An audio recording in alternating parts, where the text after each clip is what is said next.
रुचि शुरू से थी, बट हाँ इतने कम उम्र में हमको पॉलिटिकल डेब्यू करने का मौका मिलेगा ये हम कभी नहीं सोचे थे। मेरा मतलब एक होता है ना कि बचपन के टाइम में डिसाइड हो गया था कि बिहार छोड़ के नहीं जाना है, बिहार में ही रहना और बिहार के लिए काम करना है, कहीं से भी पढ़ के आए वापस बिहार ही आना है। लोक जनशक्ति पार्टी रामविलास के अध्यक्ष चिराग पासवान ने अपने सभी 5 उम्मीदवारों की घोषणा कर दी है और हमारे साथ मौजूद हैं सबसे कम उम्र की उम्मीदवार संभवी चौधरी, जो कि 25 साल 10 महीने की हैं और ये सबसे कम उम्र की उम्मीदवार हैं, युवा हैं।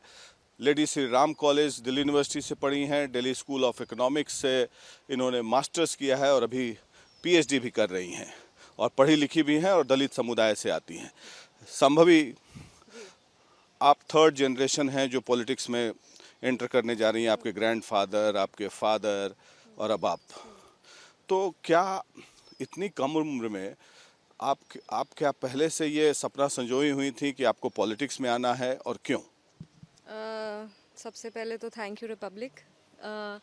मेरा जो रुचि था राजनीति में वो शुरू से ही था, क्योंकि एक राजनीतिक परिवार से हम आते हैं, तो रुचि शुरू से थी। बट हाँ इतने कम उम्र में हमको पॉलिटिकल डेब्यू करने का मौका मिलेगा ये हम कभी नहीं सोचे थे। मेरे लिए सौभाग्य की बात है कि लोजपा के राष्ट्रीय अध्यक्ष श्री चिराग पासवान जी, चिराग भैया जिनको हम बोलते हैं, चिराग भैया ने इतनी कम उम्र में मेरे पे भरोसा और विश्वास जताया है।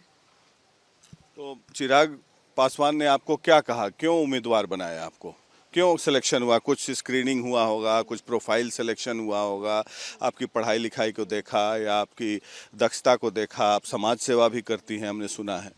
कल ही चिराग भैया ने मीडिया में अपना बाइट दिया है कि हर प्रत्याशी के लिए उन्होंने सर्वे कराया है और पार्टी के तमाम कार्यकर्ताओं से बात की है और उनका जो ओपिनियन है, सुझाव है, वो सारा चीज़ सुना है। तो ये इसके बाद ही वो एक कहते हैं ना डिसीजन, फैसला लिए हैं। तो हमको ये लगता है जैसे उन्होंने शिक्षा को और युवा को प्राथमिकता दी है और यही सारा चीज़ देखते हुए हमको लगता है कि उन्होंने हमको प्रत्याशी बनाया। तो आप यंग हैं, तो आप अपने वोटर में, आपके यहाँ चुनाव है मई में है, तो इस दौरान कैंपेनिंग करने जाएंगी आप, तो आपके मुद्दे क्या होंगे? क्योंकि युवा हैं तो युवाओं पर बड़ा थ्रस्ट रहता है, महिला हैं तो महिलाओं पर भी आजकल थ्रस्ट रहता है, महिला उत्थान, और मोदी जी ने अभी 33% आरक्षण भी की घोषणा की है संसद में। जी, हमारे पार्टी का एक विजन है और हमारा पार्टी ये मानता है कि जाति अपने में एक युवा अपने में एक जाति है और महिला अपने में एक जाति है। तो युवा और महिलाओं का जो समीकरण है उसको लेके आगे बढ़ना है और हर वर्ग के लोग के लिए समस्तीपुर में काम करना है। मेरा कोई ऐसा रिस्ट्रिक्टिव माइंड नहीं है कि हमको इस वर्ग के लिए काम करना, हमको उस वर्ग के लिए काम करना। मेरा प्रायोरिटी एक होता है दिमाग में, तो हम क्योंकि एक महिला हैं, हम जानते हैं कि एक महिलाओं की परिस्थितियाँ अभी क्या हैं, तो वो सारे चीज़ को लेके हम आगे बढ़ रहे हैं। दलित, महादलित, पिछड़े, अति पिछड़े, हर वर्ग के लोग के लिए काम करना है, समस्तीपुर के लिए काम करना है और आने वाली पीढ़ी के लिए एक नया समस्तीपुर तैयार करना है। तो नया समस्तीपुर कैसे तैयार करेंगे, खासकर युवाओं के लिए, या खेल के विकास, खेल से संबंधित हो, रोजगार से संबंधित हो? बिल्कुल, रोज़गार से संबंधित काम करना है। हमको लगता है कि इन्वेस्टमेंट एक बहुत बड़ा लूप होल हो जाता है। अगर आपको प्रॉपर एरिया में नहीं मिल पाता है तो रोज़गार और ये सारे चीज़ों का प्रॉब्लम आता है। तो मेरा प्रायोरिटी रहेगा इन्वेस्टमेंट कराना, एजुकेशन और प्राइमरी हेल्थ, सेकेंडरी हेल्थ जो है, दोनों हेल्थ वो करना, मॉडर्न एज फैसिलिटी जो है, जो सारी आवश्यकताएं हैं आज के युग की, वो सारी समस्तीपुर तक पहुंचाना, हेल्थ और एजुकेशन के सेक्टर में रोज़गार प्रदान करना, रोज़गार वहां तक कैसे पहुंचे, बल्क में रोज़गार कैसे पहुंचे, ऐसा पॉलिसी डिज़ाइन करना वहां के लिए। और हम क्योंकि एक सोशियोलॉजी के स्टूडेंट हैं तो हम ऐसा मानते हैं कि बॉटम टू टॉप अप्रोच जब रहता है, माइक्रो लेवल से आप काम करना शुरू करते हैं तो वो आगे जाके बहुत ज़्यादा फल देता है। तो हम जीविका दीदी और टोला सेवक पे भी फोकस करके वहाँ से शुरू करना चाहते हैं। सबसे बड़ी बात कि राजनीति जो है, आजकल के युवा राजनीति से परहेज करते हैं और आप दिल्ली यूनिवर्सिटी से पढ़ी, लेडी श्री राम कॉलेज से, दिल्ली स्कूल ऑफ इकोनॉमिक्स से, आप चाहती तो कॉरपोरेट सेक्टर में जा सकती थी, सोशल सेक्टर, डेवलपमेंट सेक्टर में जा सकती थी, जैसा कि आपने कहा कि सोशियोलॉजी की स्टूडेंट हैं, आप पीएचडी करने विदेश जा सकती थी, लेकिन पॉलिटिकल डस्ट में घूमने के लिए आपने क्यों चुनाव? राजनीति तो बड़ी संकीर्ण व्यवहार को उपज देती है। पहले हम आपका फर्स्ट पार्ट आंसर करते हैं क्वेश्चन का कि हम बाहर क्यों नहीं गए। बिहार से हमको एक अलग लगाव है। मेरी बहनें अभी मतलब अपने स्कूल के लिए भी बाहर चली गई थी, बिहार के बाहर वो पढ़ती थी, लेकिन हम हमेशा स्कूलिंग बिहार में अपना कंप्लीट किए। दिल्ली में पढ़े। मेरे को मेरे मम्मी पापा बोले कि तुम कहीं बाहर जाना चाहती हो। हमने कहा नहीं, हम अपने देश में पढ़ना चाहते हैं और हम अपने देश में ही रहना चाहते हैं। जैसे मेरी पढ़ाई ख़त्म हुई, हम वापस तुरंत बिहार आ गए कि नहीं, हमको बिहार के लिए काम करना है, हमको बिहार में ही रहना है। तो ये चीज़ तो मेरा मतलब एक होता है ना कि बचपन के टाइम में डिसाइड हो गया था कि बिहार छोड़ के नहीं जाना है, बिहार में ही रहना है और बिहार के लिए काम करना है। कहीं से भी पढ़ के आए वापस बिहार ही आना है। तो ये चीज़ तो डेफिनेट था रहा कि पॉलिटिक्स, जैसे पॉलिटिकल डस्ट में क्यों उतरना है और पॉलिटिक्स में क्यों आना है। तो यही सोच को बदलना है कि पॉलिटिक्स बुरा नहीं है, पॉलिटिक्स अच्छा है। और जब तक आप उस लेवल पे नहीं पहुंचेंगे जहां से ये सारा चीज़ आप चेंज कर सके, तो आप कैसे करेंगे। Like you know, social service तो आप सोशल सेक्टर के थ्रू भी कर सकते हैं, पर पॉलिटिक्स में आ करके you are the point of change, you are the leader, you lead others. So I am in politics not because हमको एक वो है कि हमको पॉलिटिशियन बनना है। I want to be in politics because I want to be a leader and I want to lead by example.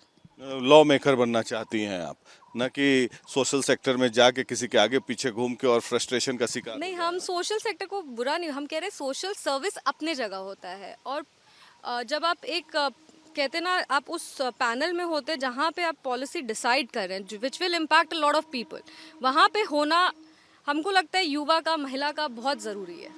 आखिरी सवाल ये है कि आपकी शादी एक इलस्ट्रियस फैमिली में हुई है। किशोर कुणाल जी को कौन नहीं जानता, उनके कंट्रीब्यूशन को कौन नहीं जानता बिहार में। और साथ साथ आप अशोक चौधरी जो वर्तमान में मंत्री हैं जेडीयू के, और आपके ग्रैंडफादर महावीर चौधरी जी भी मंत्री रहे कई सालों तक। तो इसका क्या लाभ मिलने वाला है? क्या इन लोगों से अनुसरण लेकर कि भाई इन लोग दोनों जीवन देख लिया आपने, आप अपने मूल घर में भी, पिताजी के घर में भी और अपने ससुराल में भी, तो दोनों से क्या प्रभावित होकर आपको लगा कि हमें इस क्षेत्र में आना है और समाज के लिए करना? क्योंकि किशोर कुणाल जी को हम सब ने देखा है। जी बिल्कुल, हम तो बचपन से अपने दादाजी को, अपने पिताजी को जनता की सेवा करते हुए देखे हैं। सब लोग हमसे पूछते हैं कि कब सोची कि राजनीति करना है, तो हमने कहा कि हम बचपन से ही जो सेवा करते हुए दादाजी को और पिताजी को देखे, उसी को लेकर के हमको लगता था कि हम बड़े हों तो हम भी जनता की सेवा करें, हमको भी ऐसा कुछ करना है। तो वो पॉलिटिक्स ज्वाइन करने का सपना वहाँ से शुरू हुआ। और जिस घर में मेरी शादी हुई, मेरे फादर इन लॉ तो epitome of humanity and human services होता है ना जिसको कहते हैं, वो हैं। तो नेचुरली वो सारा चीज़ हम उनसे सीखे हैं, उनको देखे हैं, उनसे कुछ ना कुछ थोड़ा बहुत ही सही पर सीखे हैं, अपने फादर से सीखे हैं। और ये सारा चीज़ बहुत बड़ा पार्ट है मेरे पर्सनालिटी का। और एक कहते हैं ना कि बहुत ज़्यादा कंट्रीब्यूशन रहा है मेरे फादर का और फादर इन लॉ का मेरे एक विज़न को फ्रेम करने में कि हमको किस तरह की राजनीति करनी है और हमको किस तरह से सेवा को आगे लेकर के जाना है। जो लेगेसी हमको अपने मायके से और जो लेगेसी अपने ससुराल से मिला है, मेरे लिए तो सौभाग्य की बात है कि हमको भगवान ने, महादेव ने चुना इसके लिए। तो ये चीज़ को हम और आगे कैसे लेके जाएं और हम जनता का विश्वास और भरोसा कैसे जीते, इसके लिए काम करना है। तो भगवान ने आपको चुना है और आपने सही कहा कि दोनों पक्ष में, आपके मायके और ससुराल दोनों में आपकी ट्रेनिंग, परवरिश, एक पॉलिटिकल ट्रेनिंग हुई और उधर सोशल एक्टिविटीज़ को कैसे बढ़ाना है कुणाल जी से आपने सीखा होगा। और आपका चुनाव है अगले महीने समस्तीपुर से। मुझे उम्मीद है कि आप कैंप करेंगी वहां पर अगले 1 महीने तक पूरी धूल धक्कड़ के बीच में। तो बहुत बहुत शुभकामना आपको आने वाले दिनों के लिए। और उम्मीद है कि आप पार्लियामेंट में जाकर फिर तेज़ तरार तरीके से एक युवा रिप्रेजेंटेटिव के तौर पर वहां पर भाषण देंगी, जैसे कि और युवा, कई युवा जो सांसद बनते हैं। पटना से वीडियो जर्नलिस्ट सूरज के साथ प्रकाश सिंह, आर भारत के लिए।